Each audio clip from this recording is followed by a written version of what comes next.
I'm Lisa with Ivy Lane Home, and you normally know me for furniture and DIY, but my other passion is gardening. And so I've gardened over the years, but when we moved into this home, my husband and I kind of started a friendly competition to see whose bed was better.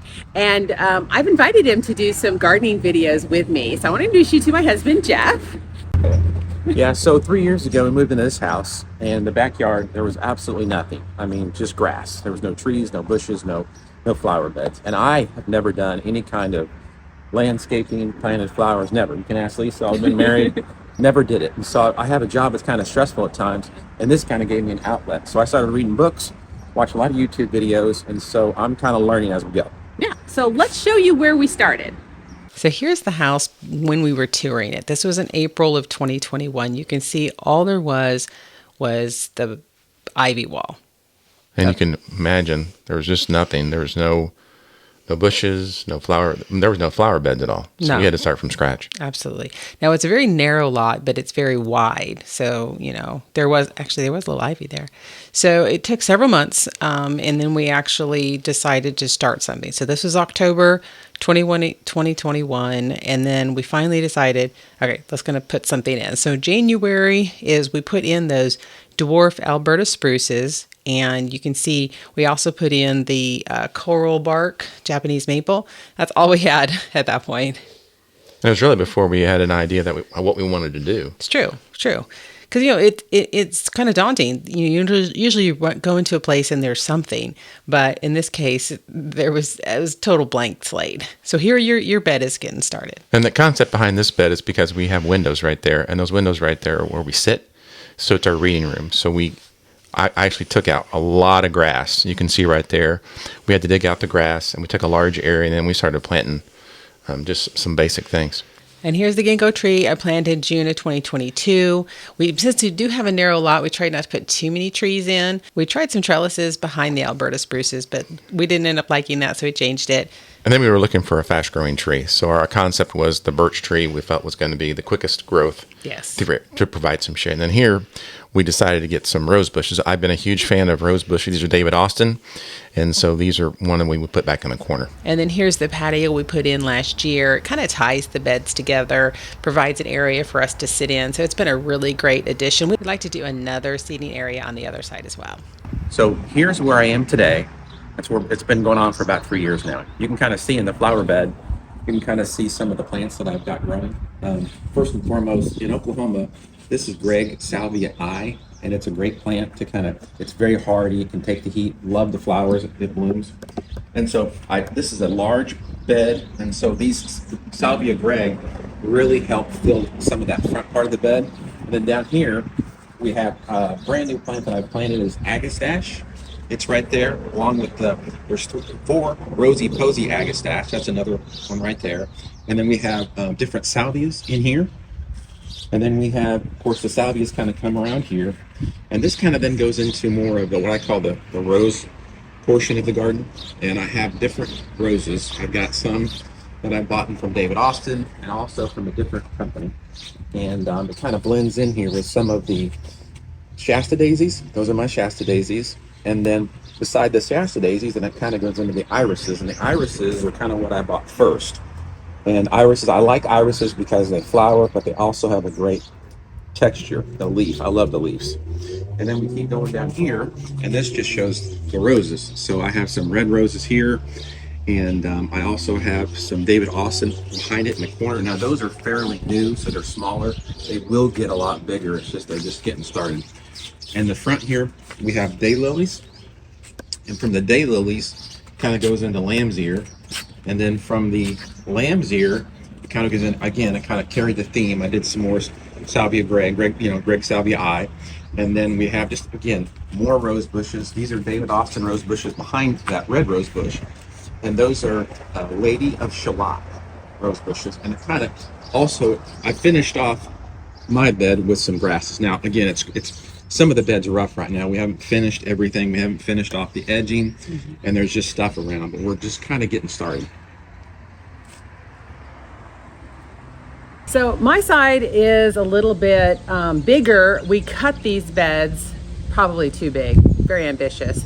But my bed is a little weird is because I have this wall. This is all that was here was the ivy. That's all that was here when we moved in. But what's weird about my bed is that the wall shadows quite a bit. So the back half of my bed is shaded quite a bit, and then the front half needs full sun. So I've had to be moving some things around, but let me show you where I'm at today. So here's our first big plant. This is a Golden Celebration by Dave Austin. It is the largest one we have. This is the third season.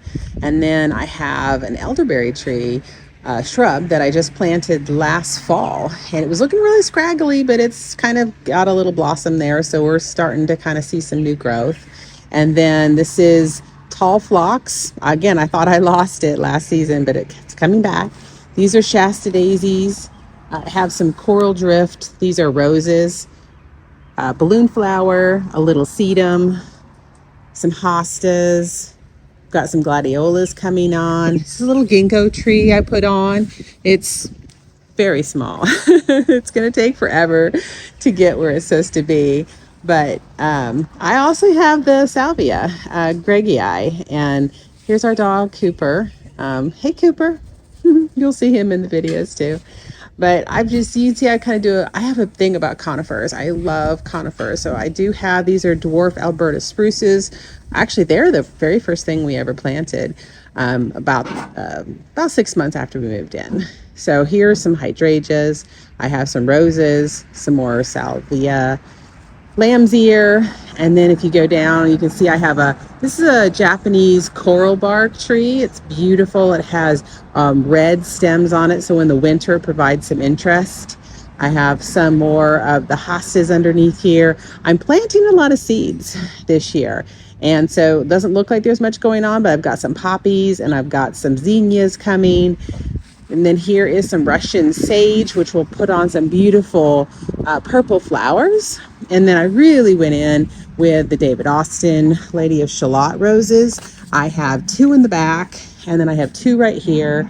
And then I have 1 climber. And so they're beautiful. This is the second season that they've been in, and they are really putting on a lot of a beautiful show here. So again, here, I had poppies here last year, and they did so beautiful.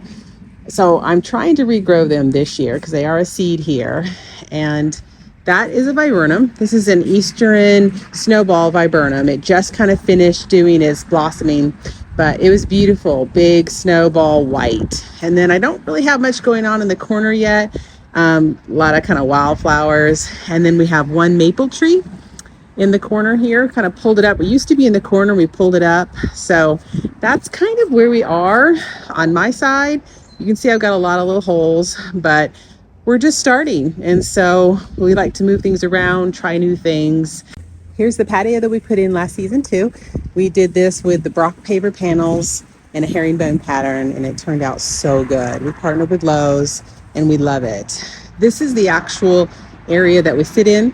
This is a kitchen nook that we decided to turn into our garden room. And so we kind of designed the garden based on how it looks from those windows. So here's the view from the inside. This was supposed to be a kitchen nook, but there's a formal dining room right to the left. So we use that, and we turned this into, used to be a reading room, and now when we created the garden, it's now a garden room. So we have our mom and pop chairs, occasional chairs. When our kids are there, they come in and chat with us, and we sit in here, and year round we can look out to the garden. So it's a beautiful bay window area. When you're sitting down, you'll see this is the view from my husband's chair. This is Jeff's chair, and so you see why he planted those. All of those plants that are the pollinators. It attracts butterflies and hummingbirds and bees, and it's so fun to sit there and watch them.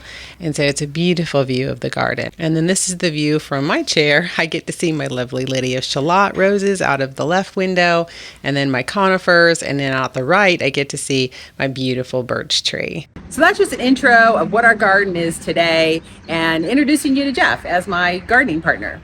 And we look forward to, on a regular basis, teaching you all kind of what we've learned along the way, kind of how we do things, and then also we're still learning. Yeah.